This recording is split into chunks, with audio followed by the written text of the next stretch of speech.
count to 5 in your head and start. Okay. Good afternoon, everyone watching on Facebook. If you don't know at home, May is Foster Care Awareness Month, so we're talking a little bit about that today.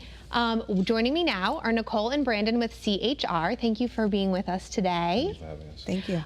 Tell us, before we get into the details of your special foster care program, tell us a little bit about CHR and what you guys do. Okay. Sounds good. I'll take that. CHR stands for Community Health Resources. We are a nonprofit behavioral health agency. We employ over 800 employees, and we service children, families, adults, and we have just, multiple programs throughout the state of Connecticut serving for individuals. And a broad array of different mental health services. Absolutely, yep. So we're just one out of the, bigger picture. We're here representing Therapeutic Foster Care today. Now, do you focus on a certain area of the state? Are you statewide? So for Therapeutic Foster Care, we do service children statewide.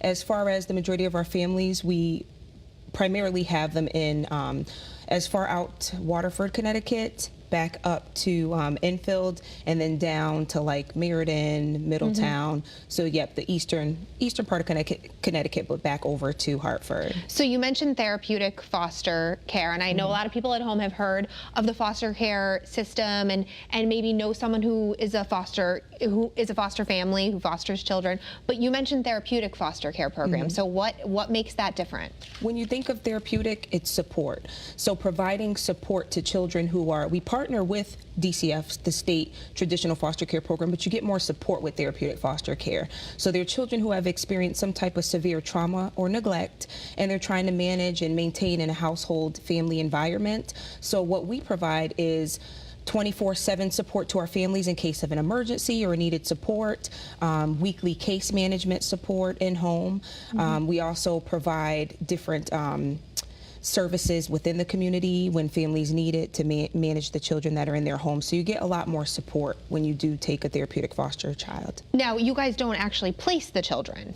I actually do. So within my position, I do the matching. So I identify a family if I receive a referral for a child and I think there'd be a good fit for a family that we recently trained, and then would reach out to the family and see if they're ready to move forward with the next steps. So DCF will come to you guys and say, we have someone who would benefit from your therapeutic foster care program, and then you go ahead and match them with a family. Absolutely, yep. Now, how does someone get involved in the program? Well, they can actually, so first step would be contacting us. They can call us or even visit chrhealth.org, but the first step is making the phone call. Calling us, doing the application, we'll provide them with the requirements over the phone, just having an extra bed, room in your heart to care for a child, and then we do some background checks and provide some training so you're not walking in it just in the dark, so that you can move forward with doing the process. And anyone can become a foster parent, so I try not to discourage people who are single or working families. We love that. It's we want to create as real of a family as possible for these children. Now, I think there are a lot of people out there that maybe, you said single people, anyone. I think there are a lot of people at home and people on their computers watching right now. They think they see this traditional role of foster families, and you need two parents, you need these, a huge house, or you need a big job making a lot of money, but that's not true. No, it's not. I mean, there are a number of families that we work with, whether single parents, two-family homes, anybody who's willing to do foster care, we're willing to support them, and we see the kids weekly. We touch base with the foster parents as well, just to give them support whenever they're dealing with issues, or even if it's a good check-in to say that the child is doing great. So it doesn't matter what the family looks like. If they're willing to foster, we're willing to help. That's amazing. So we do have some questions coming in on Facebook. We love when people have questions. So Delmy wants to know, do you see a lot of siblings, and do you do your best to keep them together? I've seen siblings on occasion. We do our best to keep them together. We have them placed together, so we offer support to children who are not therapeutic if they are a sibling of a therapeutic child. It's been a pretty difficult process sometimes, but other times it can go really well. The kids will rely on each other, and we provide support to them so they continue to be successful.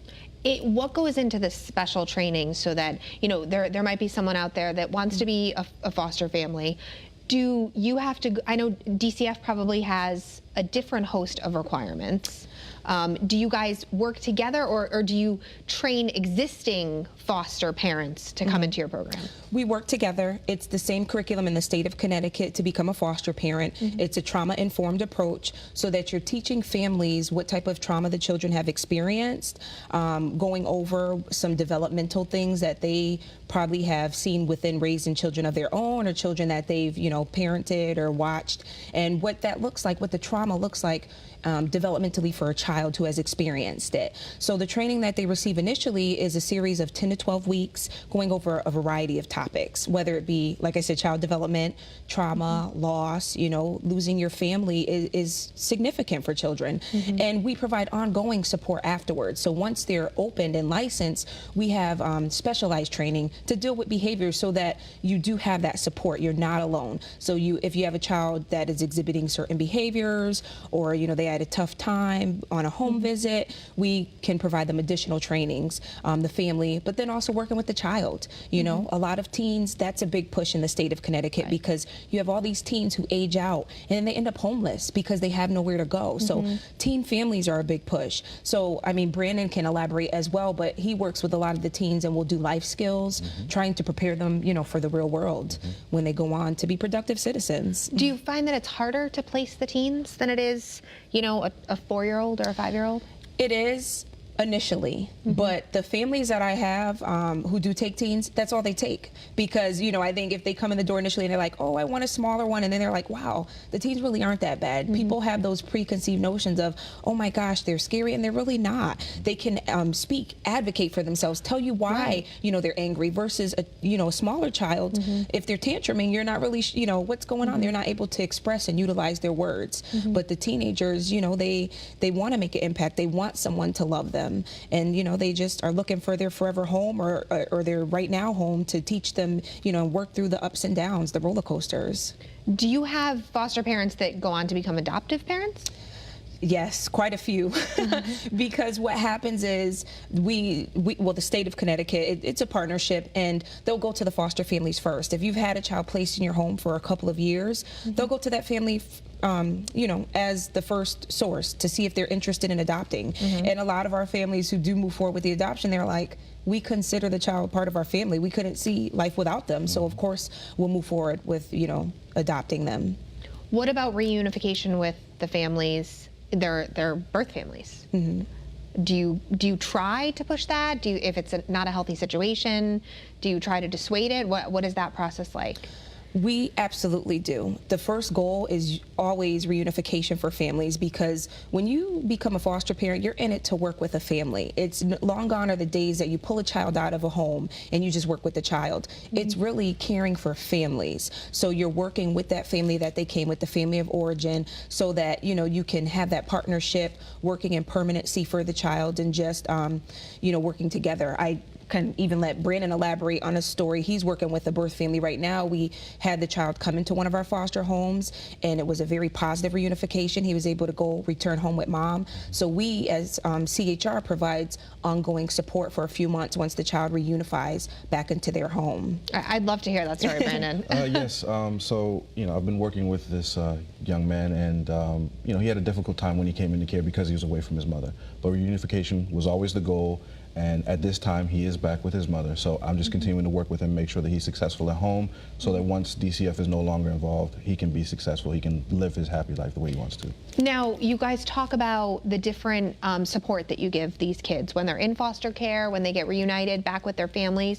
What do you mean when you say support? Like, what types of support are you guys providing for them? Okay.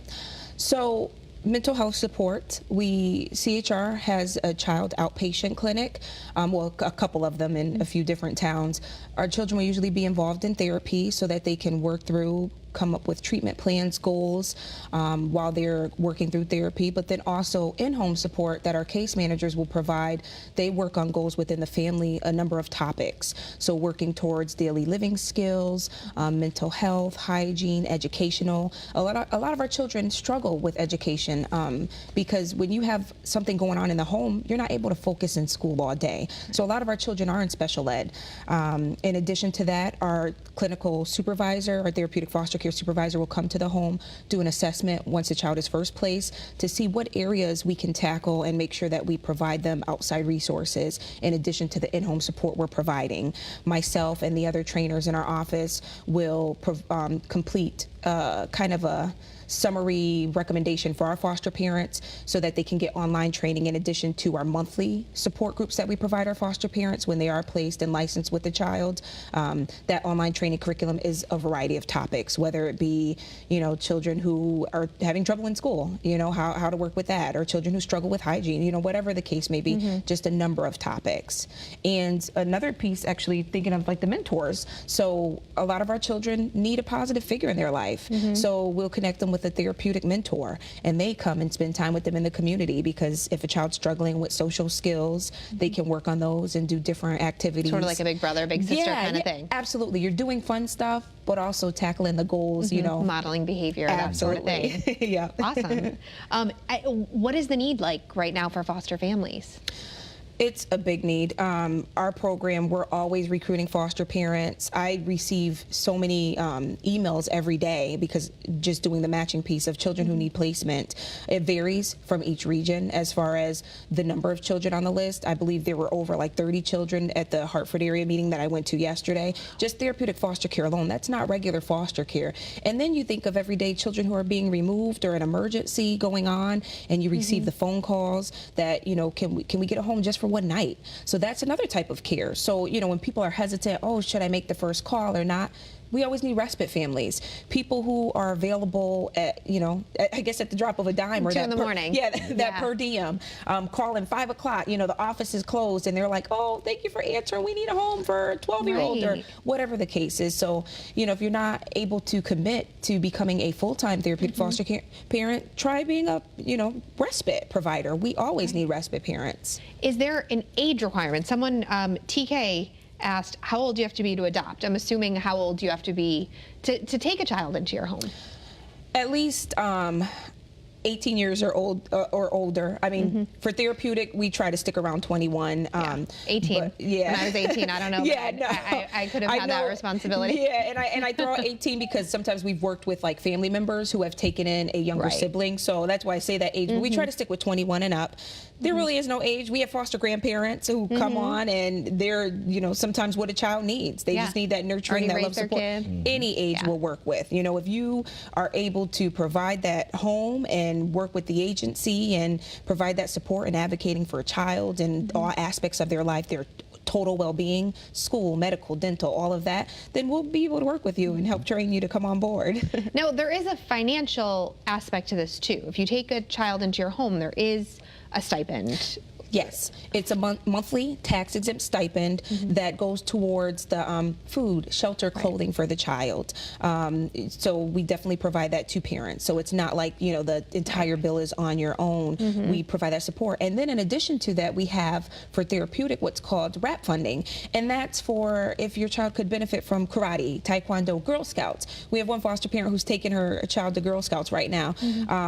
That our program does assist with that as well. I think that's important, because I think there are people out there that say, oh, I'd love to take someone in, but I just don't have the money. I don't have the extra money for groceries, for activities, different things. So I do think that's important to know for people who are watching at home. Absolutely, yeah. You do receive a stipend, a tax-exempt stipend, that monthly support stipend to provide for the child.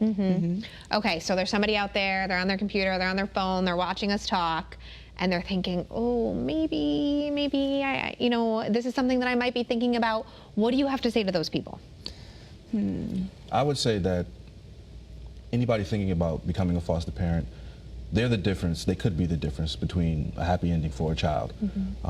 If they're willing to become a foster parent, they could be somebody who could potentially have a huge impact on a child being successful for the rest of their life. It just takes somebody willing to open their home to them and really be patient with a child who's dealing with things that you had no part in, but you're willing to help. That's awesome. Yeah.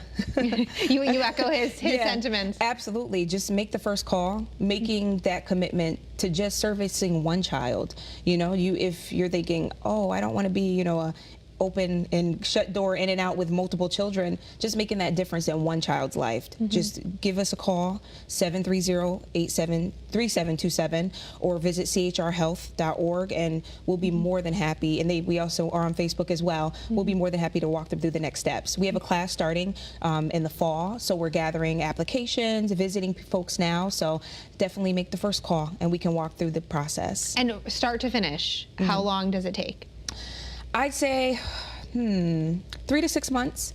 And I say 3 to 6 months because a lot of times in the past, the fingerprinting used to take the majority of the time. Right now, we have a quick turnaround on those. So we're running in about the 3 to 6 month timeline. So you complete the application, we do an initial visit, background checks, trainings, the initial training to become a foster parent. And then once we finish all the documentation that we need to receive, we'll move forward with opening the home. Another question from our Facebook. Lisette wants to know, can you be retired? Yes, we always love to welcome our empty nesters. If you are retired, if you are an empty nester, that's the type of people we really would love to have in our program, because those are folks who are available if the child's homesick from school or a half a day. You know, sometimes I think people forget, you know, when you haven't had a child in the home for a while, and then you're like, oh wow, yeah, I forgot all about when the child was home from school, because my kids are still in my house, and I forget about that sometimes. Yeah. So I you know what it took when you were, you know, working, and then they were coming home, and you know, school meetings, and so we always love retired parents because they've been there. They've done that, and they can offer a lot of, they're seasoned, so they have that, you know, experience working with children. Jessica wants to know, can you be on disability? You can for DCF. It's a little tricky with therapeutic foster care, so tell Jessica to give me a call, and we can kind of talk through it. There's just a few kind of logistics that we would have to work right. through. Type of disability. Yes, absolutely. Sort of so it'd be a little more additional conversation for it, but definitely with the department. And like I said, we all partner with one another, so if she gives me a call and we have a conversation, I can call a co-trainer who I worked with last year and be able to connect her with someone, because I never want to discourage anybody who wants to give back and help. Now, if someone can't, they just can't do it. They can't, they don't have the space, they don't have the time, but they want to help somehow. What can they do? They can still give us a call.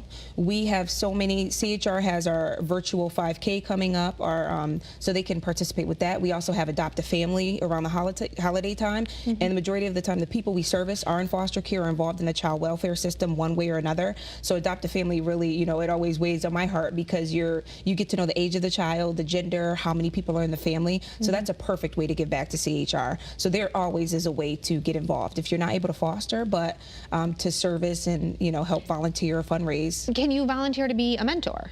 You can volunteer to be a mentor. It would be with the Department of Children and Families, so I can also provide that information as well. Their line is 1-800-KID-HERO, but you would be able to volunteer mentoring in that component of it. Anything else I'm leaving out? I know that we did get a lot of questions. This has been great. I've learned a ton. But is there anything that you really just want people to know about the program?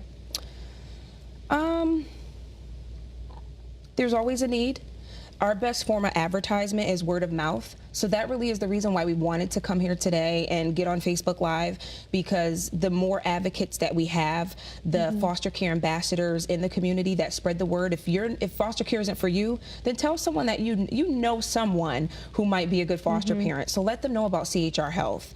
And another thing actually that popped in my head when you mentioned someone volunteering would probably be even our discussion panels. I just think of, we train initial foster parents, so a lot of times we welcome former foster children, former families who have adopted, to come volunteer their time and speak to incoming foster parents. We had one child who was very motivating for our class, just to talk about what their pros and cons were to foster care and what they looked for in a foster family. So that is really another important way to give back. But yeah, that would be my takeaway, is the best way to get the advertisement going is first take the step, and the first step, and give us a call. Right. But if not, spread the word. Spread the word about CHR Health. Visit chrhealth.org and be an ambassador for foster care, because it's National Foster Care Month. It's National Foster Care Month, which is why we're here today. So we're going to post all the information, your website, Facebook page, phone number, everything. If anyone wants to get a hold of you, we'll post it in the comments of this Facebook Live, so you can go back and look at them. And thank you so much for Thank joining you. us today. And thanks you. for watching. Have a good afternoon. Awesome. Thank you.